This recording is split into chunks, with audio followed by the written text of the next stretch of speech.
പുതിയ വീഡിയോയിലേക്ക് സ്വാഗതം. വാഹനങ്ങൾ ഉപയോഗിക്കുന്നവർ ശ്രദ്ധിക്കേണ്ട പുതിയ ഒരു മാറ്റമാണ് നിങ്ങളുമായി ഷെയർ ചെയ്യുന്നത്.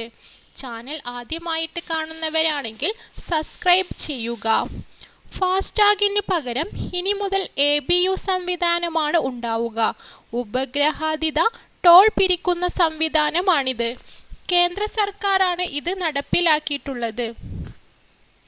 ദിവസവും 20 കിലോമീറ്റർ വരെയുള്ള യാത്രകൾക്ക് ടോൾ ഒഴിവാക്കും. ഇങ്ങനെയുള്ള ഒട്ടേറെ മാറ്റങ്ങൾ കൊണ്ടുവന്നിട്ടുണ്ട് കേന്ദ്ര സർക്കാർ. 20 കിലോമീറ്ററിന് ടോൾ ബാധിക്കില്ല. 20-ൽ കൂടുതൽ കിലോമീറ്റർ കൂടിയാൽ സഞ്ചരിച്ച മുഴുവൻ കിലോമീറ്ററിനും ടോൾ ബാധകമായിരിക്കും. ദിവസവും ടോൾ പാതയിലൂടെ സഞ്ചരിക്കുന്നവർക്ക് ഇത് വളരെ ഗുണകരമാകും. സാറ്റലൈറ്റ് സിസ്റ്റമാണ് ഇത് നടപ്പിലാക്കുന്നത്. കേന്ദ്ര ഗതാഗത ചട്ടം 2024-ലെ ദേശീയപാതാ ചട്ടത്തിലാണ് ഭേദഗതി നടത്തിയിട്ടുള്ളത്. ടോൾ ബാധകമായ നിരത്തുകളിൽ നാഷണൽ പെർമിറ്റ് ഒഴികെയുള്ള വാഹനങ്ങൾക്ക് ഒരു ദിവസം ഇരുദിശയിലേക്കും സഞ്ചരിക്കുന്ന 20 കിലോമീറ്ററിനാണ് ടോൾ ബാധകമല്ലാത്തത്.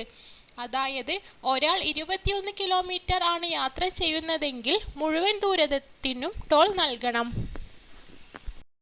ഉപഗ്രഹാതീത ടോൾ ഉള്ളവർക്ക് ടോൾ നിരത്തുകളിൽ പ്രത്യേക ലൈൻ ഉണ്ടാകും.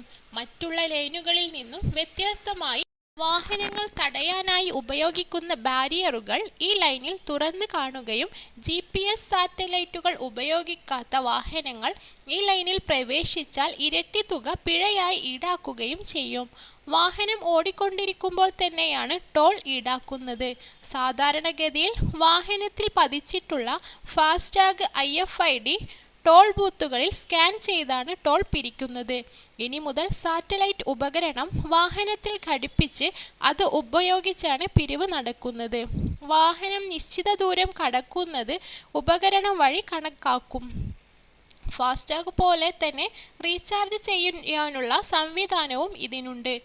ആദ്യമായി വാണിജ്യ വാഹനങ്ങളിലാവും ഇത് നടപ്പിലാക്കുക. പ്രധാന പാതയിലൂടെ സഞ്ചരിക്കുന്നതിന് മാത്രമാണ് ടോൾ ഈടാക്കുക. കൂടുതൽ വിവരങ്ങൾ അറിയുന്നതിന് വേണ്ടി ചാനൽ സബ്സ്ക്രൈബ് ചെയ്യുക. ഈ വിവരം മറ്റുള്ളവരിലേക്ക് എത്തിക്കുന്നതിന് വേണ്ടി ചാനൽ ഷെയർ കൂടി ചെയ്യുക.